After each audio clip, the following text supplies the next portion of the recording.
ಹೇಳಿದ್ದು ಮೋದಿ ಅಂತಿಂತ ಸ್ಟ್ರೈಕಿಗೆ ಮುಂದಾಗ್ತಿಲ್ಲ ಈ ಸಲ ಅಂತ. ಭಾರತ ಪಾಕ್ ಮಧ್ಯ ರಾಜತಾಂತ್ರಿಕ ಮಹಾಯುದ್ಧ ಇನ್ನು ಮುಂದಕ್ಕೆ ಆರಂಭ ಆಗುತ್ತೆ. ಪಾಕ್ಗೆ ಶಾಕ್ ಮೇಲೆ ಶಾಕ್ ಕೊಡ್ತಾ ಇದೆ ಭಾರತ.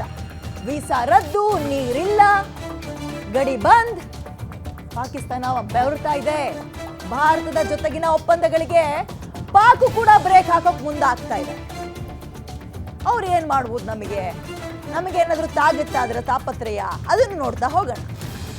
ಭಾರತ ಮತ್ತು ಪಾಕ್ ನಡುವೆ ರಾಜತಾಂತ್ರಿಕ ಯುದ್ಧ ಇನ್ನು ಮುಂದಕ್ಕೆ ಆರಂಭ ಆಗುತ್ತೆ.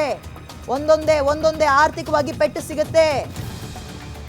ಹೇಗೆ ಅಂತ ನೋಡ್ತಾ ಹೋಗೋಣ. ನಾವು ಸಿಂಧೂ ನದಿಯ ಒಪ್ಪಂದಕ್ಕೆ ಬ್ರೇಕ್ ಹಾಕಿದ್ರೆ ಅವರು ಶಿಮ್ಲಾ ಒಪ್ಪಂದಕ್ಕೆ ನಾವು ಅದಕ್ಕೆ ಎಳ್ಳು ನೀರು ಬಿಡ್ತೀವಿ ಅಂತಿದ್ದಾರೆ. ಶಿಮ್ಲಾ ಒಪ್ಪಂದ ಏನು, ಯಾವಾಗ ಆಗಿದ್ದು? ಸಿಂಧೂ ನದಿದು ನೆಹರು ಅವ್ರ ಕಾಲದಲ್ಲಾದ್ರೆ ಶಿಮ್ಲಾ ಇಂದಿರಾ ಗಾಂಧಿ ಅವರು ಸೈನ್ ಹಾಕಿದಂತಹ ಒಪ್ಪಂದ. ನಮ್ಮ ಹಿಮಾಚಲ ಪ್ರದೇಶದ ಕ್ಯಾಪಿಟಲ್ ಒಂದು ರಾಜಧಾನಿ ಇದೆಯಲ್ಲ, ಅಲ್ಲಿ ಕುತ್ಕೊಂಡು ಒಂದು ಸೈನ್ ಹಾಕ್ತಾರೆ. ಯಾವುದಕ್ಕೆ? ಯುದ್ಧಕ್ಕೆ ಸಂಬಂಧಪಟ್ಟಂತೆ, ಬಾರ್ಡರ್ಗೆ ಸಂಬಂಧಪಟ್ಟಂತೆ.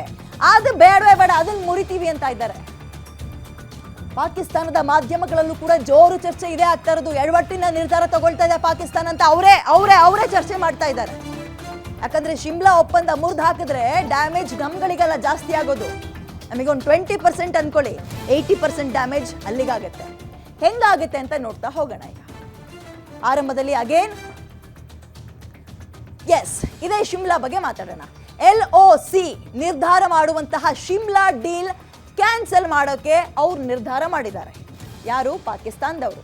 ನಾವು ಸಿಂಧೂ ನದಿಯ ಪೆಟ್ಟು ಕೊಟ್ರೆ ನಾವು ಶಿಮ್ಲಾ ಡೀಲ್ನ ಕ್ಯಾನ್ಸಲ್ ಮಾಡ್ತೀವಿ ಅಂತ, ಏಟಿಗೆ ಎದುರೇಟು ಕೊಡ್ತೀವಿ ಅಂತಿದ್ದಾರೆ. ಕಂಪ್ಯಾರಿಸನ್ ಇದು ಆಪಲ್ ಮತ್ತೆ ಆರೆಂಜಿಗೆ ಇದ್ದಂತಹ ಕಂಪ್ಯಾರಿಸನ್ ತರ ಕಾಣಿಸ್ತಾ ಇದೆ. ಪಾಕ್ ಮಾಧ್ಯಮಗಳೇ ಕ್ಯಾಕರ್ಸ್ ಹೋಗಿತಾ ಇದ್ದಾವೆ ಅವ್ರ ಸರ್ಕಾರಕ್ಕೆ. ತಲೆ ಇದ್ದು ಯೋಚನೆ ಮಾಡ್ತಾ ಇದ್ದೀರಾ, ತಲೆ ಇದ್ದು ಕೆಲಸ ಮಾಡ್ತಾ ಇದ್ದೀರಾ ಇದಕ್ಕೆ ಅಂತ. ಯಾಕೆ ಅಂತ ಹೇಳ್ತೀವಿ ಕೇಳಿ. ಇದು 1972ರಲ್ಲಿ ಶಿಮ್ಲಾ ಒಪ್ಪಂದದಿಂದ ಹಿಂದೆಯನ್ನ, ಅಂದ್ರೆ ಈಗ 1972ರಲ್ಲಿ ಆದಂತಹ ಒಪ್ಪಂದ. ನಮ್ಮ ಹಿಮಾಚಲ ಪ್ರದೇಶದ ಶಿಮ್ಲಾದಲ್ಲಿ ಕುತ್ಕೊಂಡು ಸೈನ್ ಹಾಕ್ತಾರೆ ಇಂದಿರಾ ಗಾಂಧಿ ಅವರು ಮತ್ತು ಆ ದೇಶದವರು ಸೈನ್ ಹಾಕ್ತಾರೆ. ಏನಂತ? LOC ನಿರ್ಧಾರ ಮಾಡುವಂತಹ ಡೀಲ್ಗೆ ಒಪ್ಪಂದ ಮಾಡ್ಕೊಳ್ತಾರೆ. ಇದರಿಂದ ಯಾರ್ಯಾರಿಗೆ ಏನೇನು ಪ್ರಯೋಜನ ಆಗುತ್ತೆ ನೋಡೋಣ. ಒಂದು ವೇಳೆ ಡೀಲ್ ಕ್ಯಾನ್ಸಲ್ ಆಯ್ತು ಅನ್ಕೊಳ್ಳಿ, ಹೆಚ್ಚಿನ ಪ್ರಯೋಜನ ನಮ್ಮ ದೇಶಕ್ಕೆ ಬರುತ್ತೆ. 1971ರಲ್ಲಿ ಯುದ್ಧ ಆದ್ಮೇಲೆ ಪಾಕಿಸ್ತಾನ ಹೀನಾಯವಾಗಿ ಸೋಲುತ್ತೆ. ಆಮೇಲೆ ಬಂದು ಈ ಒಪ್ಪಂದಕ್ಕೆ ಇಬ್ರು ತಯಾರಿ ಮಾಡ್ಕೊಳ್ತಾರೆ. ಸಾವಿರಾರು ಜನ ಸೈನಿಕರು, ಪಾಕಿಸ್ತಾನದ ಸೈನಿಕರು, ಒಂದಷ್ಟು ಚದರ ಭೂಮಿ ನಮ್ಮ ಭಾರತ ಆಕ್ರಮಿಸ್ಕೊಳ್ಬಿಡುತ್ತೆ. ಅದಕ್ಕೆ ಅದರ ಮಾತುಕತೆಗೆ ಅಂತ ಆ ದೇಶದ ಒಬ್ಬ ನಾಯಕ ಬಂದು ಸೈನ್ ಹಾಕೊಂಡು ಹೋಗೋದೇ ಈ ಶಿಮ್ಲಾ ಒಪ್ಪಂದ. ಭಾರತೀಯರಿಗೆ ಯಾವ್ದ್ಯಾವ್ದು, ಈಗ ಬರೀ ಶಿಮ್ಲಾ ಒಂದು ನೋಡೋದು ಬೇಡ, ಇಷ್ಟು ತನಕ ನಾವು ಸಿಂಧೂ ನದಿ ನೋಡಿದ್ವಿ. ಶಿಮ್ಲಾ ಒಪ್ಪಂದವನ್ನ ಅವ್ರು ಮುರಿತೀವಿ ಅಂತ ಇದ್ದಾರೆ. ಬಟ್ ನಾವು ಯಾವ ರೀತಿಯಲ್ಲಿ ಅವರಿಗೆ ಪೆಟ್ಕೊಡೋಕೆ ನೋಡ್ತಾ ಇದೀವಿ ಅಂತ ನೋಡೋಣ. ಪಾಕ್ ವಾಯು ಪ್ರದೇಶಗಳಲ್ಲಿ ಭಾರತೀಯ ವಿಮಾನಗಳಿಗೆ ನೋ ಎಂಟ್ರಿ. ಯಾವಾಗಿಂದ? ನಿನ್ನೆಯಿಂದ ನಿರ್ಧಾರ ತಗೊಂಡಿದ್ದಾರೆ ಅವರು.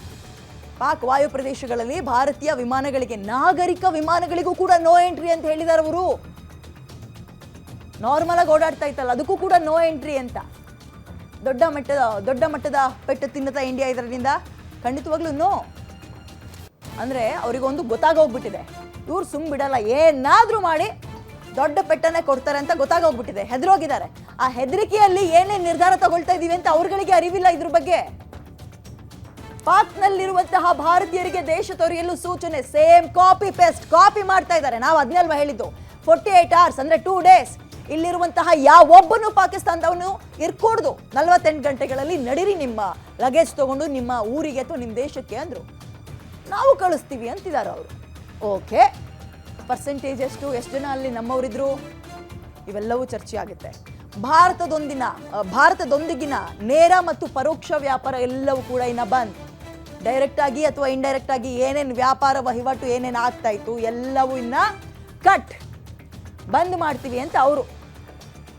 ಅದರ ಫರಕ್ಕೆ ಬೀಳಲ್ಲ ಇಂಡಿಯಾಕ್ಕೆ ಅಥವಾ ದೇಶಕ್ಕೆ. ಒಂದು ನೆನಪಿರಲಿ, ನಮ್ಮಿಂದ ಅವರಿಂದ ನಾವಲ್ಲ.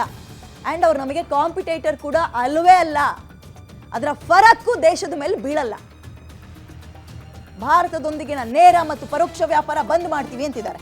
ಓಕೆ, ನಾವೇನೇನು ನಿರ್ಧಾರ ಮಾಡಿದ್ದಾರೆ ನಮ್ಮ ದೇಶದವರು ಅಂತ ನೋಡೋಣ. ನಿನ್ನೆ ಮೊದಲನೇ ಬಾರಿಗೆ ಈ ಪಹಲ್ಗಾಮ್ನ ದಾಳಿಯ ನಂತರ ಮೋದಿ ಅವರು ಭಾಷಣ ಮಾಡಿದ್ರು. ಅದು ಅದ್ಭುತ ಭಾಷಣ ಅನ್ನೋದಕ್ಕಿಂತ ಕೋಪ ಕುದಿತಾ ಇದೆ ಅನ್ನುವಂತಹ ಮಾತುಗಳು ಅನ್ನುವಂತಹ ವಿಚಾರ ಅವ್ರ ಮಾತುಗಳಿಂದ ಹೊರಬೀಳ್ತಾ ಇತ್ತು. ಹೊಡಿತೀವಿ, ಹುಡುಕಿ ಹೊಡಿತೀವಿ, ಬಿಡಲ್ಲ ಯಾರನ್ನೂ ಕೂಡ, ಬಾಲ ಬಿಚ್ಚದವ್ರನ್ನ ಅಲ್ಲೇ ತೊಂಕ ಮುರಿತೀವಿ, ಬುಡಕ್ಕೆ ಬಾಂಬ್ ಇಡ್ತೀವಿ ಅಂತ ಹೇಳಿದ್ರು ಮೋದಿ.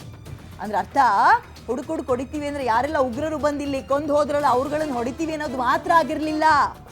ಆಳವಾಗಿ ಗಮನಿಸ್ಬೇಕು. ರಾಜತಾಂತ್ರಿಕ ಶಾಕ್ ಕೊಡ್ತೀವಿ. ಈಗ ಒಬ್ಬನಿಗೆ ಒಂದೇ ಸಲ ಗುಂಡಿಟ್ಟು ಕೊಂದ್ರೆ ಹೆಂಗಿರುತ್ತೆ, ಅಥವಾ ಅವನೊಂದು ಕತ್ಲೆ ರೂಮಿಗೆ ಕೂಡ್ ಹಾಕಿ ಅನ್ನ ನೀರು ಇಲ್ಲದೆ ಖಾಲಿ ಹೋಟೆಲ್ ಸಾಯಿಸೋದು ಹೆಂಗಿರುತ್ತೆ, ಹಂಗ ಮಾಡ್ತೀವಿ ಅಂತ ಹೇಳ್ತಿದ್ದಾರೆ. ಅಲ್ಲಿಗೆ ಹರಿಯುವಂತಹ ನೀರನ್ನ ಸ್ಟಾಪ್ ಮಾಡೋದು, ವ್ಯಾಪಾರ ವಹಿವಾಟು ಬಂದ್, ಯಾವ ವೀಸಾನು ಕೊಡಲ್ಲ ಇನ್ನು ಮುಂದೆ, ಇರುವಂತಹ ವೀಸಾಗಳು ಕೂಡ ಕ್ಯಾನ್ಸಲ್ ಆಗುತ್ತೆ. ಆಲ್ ಟೈಪ್ ಆಫ್ ವೀಸಾಸ್ ಎಲ್ಲವೂ ಕೂಡ ಬಂದ್ ಆಗುತ್ತೆ. ಏನ್ ಹೇಳಿದ್ರು ಮೋದಿ ಹಾಗಾದ್ರೆ ನಿನ್ನೆ, ಯಾವ ರೀತಿಯ ಭಾಷಣ ಮಾಡಿದ್ರು ನೋಡ್ತಾ ಹೋಗೋಣ. उनमें से कोई बांग्ला बोलता था, कोई कन्नड़ा बोलता था, कोई मराठी था, कोई ओडिया था, कोई गुजराती था, कोई यहाँ बिहार का लाल था. आज उन सभी की मृत्यु पर करगिल से कन्याकुमारी तक हमारा दुख एक जैसा है, हमारा आक्रोश एक जैसा है. देश के दुश्मनों ने भारत की आत्मा पर हमला करने का दुस्साहस किया.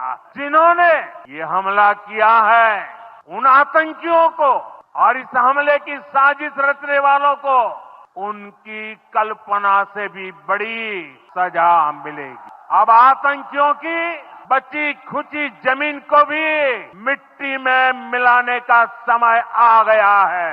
India will identify, track and punish every terrorist. उनमें से कोई बांग्ला बोलता था, कोई ಇದು ನಿನ್ನೆ ಮೋದಿ ಅವರು ಅಬ್ಬರಿಸಿ ಬೊಬ್ಬರದಂತಹ ಭಾಷಣ. ಇದು ಕೇವಲ ಭಾಷಣ ಆಗಿರ್ಲಿಲ್ಲ, ಅವರ ಕೋಪ ಹೇಗೆ ಕುದಿತಾ ಇದೆ, ಮುಂದಿನ ಅವರ ನಿರ್ಧಾರ ಹೇಗಿರುತ್ತೆ, ಯಾವ ರೀತಿಯ ಹೆಜ್ಜೆಯನ್ನ ಇಡ್ತಾರೆ ಅನ್ನೋದಕ್ಕೆ ಒಂದು ಜಸ್ಟ್ ಎಕ್ಸಾಂಪಲ್